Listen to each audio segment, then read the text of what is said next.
Voilà, c'est le post de Guy que je vous mets à la fin qui me fait un petit peu réagir dans le sens empathie. Bon, il se désespère avec des angoisses que ça recommence et pas. Pourtant, j'ai fait 2 vidéos chez lui et j'ai l'impression que ça n'accroche pas. Je n'ai même pas tellement de retours, si vous voulez. Bon, moi, je suis là pour enseigner, bien sûr, hein, ce que je sais, ce que j'ai reçu, on va dire, d'en haut, ce que je pratique aussi. Et donc, pour qu'il n'y ait pas de récidive, pour être sûr que le cancer soit parti, il faut plusieurs choses. Il faut que les cellules microchimériques fétales, qui sont le support du cancer et ce que l'on peut appeler métastase, soient nettoyées. Ces cellules microchimériques sont le reflet du lien avec la mère, d'où le titre Cancer as-tu coupé avec ta mère. C'est-à-dire que les cellules de la mère qui sont en vous vous donnent cette identité parallèle, parasite, chimérique, qui peut à tout moment dégénérer et donner des cancers. Et l'explication de cancers qui flambent, même pour des personnes qui font attention à leur vie. D'accord? Bon. Ensuite, j'ai expliqué que dans le sang, nous voyons dans la pollution du sang l'état profond vibratoire de la personne. Si les cellules, par exemple, si les cellules chimériques n'ont pas été nettoyées, eh bien, le sang ne peut pas passer en cohérence quantique. C'est-à-dire que l'on voit au microscope un sang pollué, cancéreux, inflammatoire, disons dans un premier temps, cancéreux, donc vous voyez, bouillie sucrée, bouillie confiture, etc. Et donc, c'est le signe, si vous êtes dans un cancer et par exemple en récidive, c'est le signe que vous avez encore cette bombe intérieure qui peut exploser à tout moment. Donc si vous regardiez votre sang, bon, vous venez, on vous fait le sang et que, admettons qu'il soit parfait en cohérence quantique, vous pouvez partir rassuré, ça ne repartira pas. Mais pour ça, il faut se bouger un peu les fesses. Puisque, bon, je sais que c'est nouveau, ça a 20 ans d'avance, mais quelque part, ça n'accroche pas. Guy, ça n'accroche pas. Bonjour les amis. Alors, qu'est-ce qui se passe? Oui, il se passe quelque chose. En fait, j'ai l'impression que je me sens moins bien. Alors, pourquoi? D'abord, c'est un sentiment de culpabilité parce que tout ce que je faisais, je le fais moins, ou je ne le fais plus, ou je ne le fais plus aussi sérieusement. En premier lieu, le jeûne. Je faisais régulièrement des jeûnes. Ça fait un certain temps que j'en ai fait aucun. Donc aujourd'hui, grâce à vous, je vais avoir la motivation de le faire pendant 3 jours, c'est-à-dire aujourd'hui, demain et après-demain. Alors, pourquoi? Pourquoi ce sentiment? Parce qu'on a toujours en tête ce que nous ont dit nos oncologues, à savoir on va mourir du cancer, que le cancer stade 4 ne guérit jamais.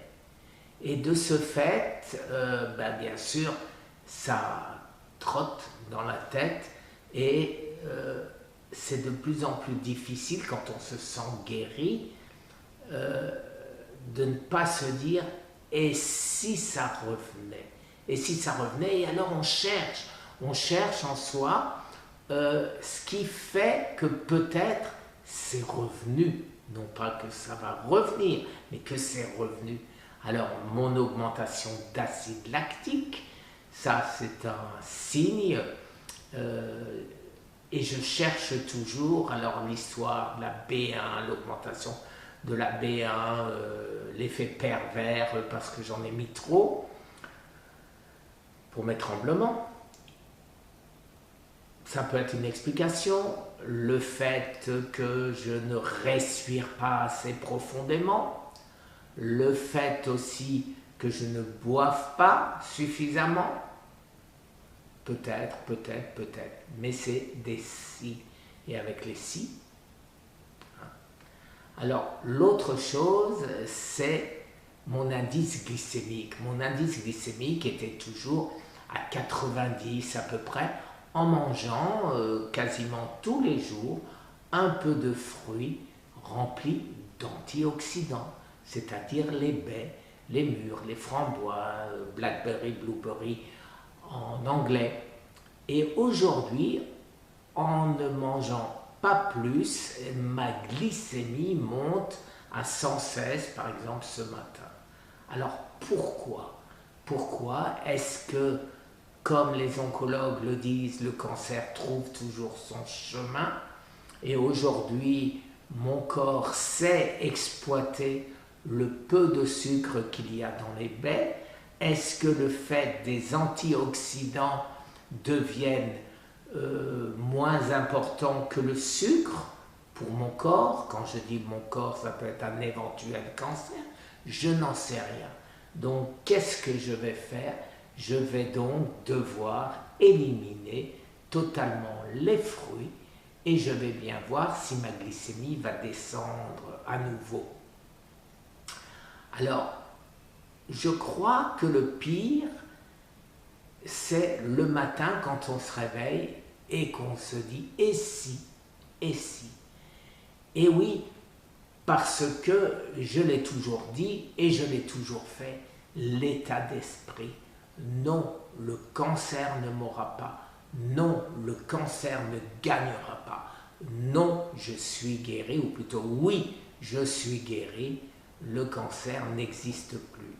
Alors, ce doute qui me ronge, c'est terrible. Vous voyez, là, ce n'est pas une vidéo instructive que je vous fais, c'est une vidéo de mon vécu, et parmi vous, il y en a beaucoup qui doivent avoir ce même vécu. Alors, soyons forts ensemble, essayons de résister, essayons de ne pas oublier ce que l'on a fait pour guérir, ou ceux qui ne sont pas encore guéris, de le faire pour guérir, et bien sûr, comme d'habitude, sans l'autorisation de votre médecin, vous ne me copiez pas. Merci les amis, une très bonne journée. Je suis sûr que je vais reprendre du poil de la bête. Merci, un samouraï. Merci les amis, au revoir.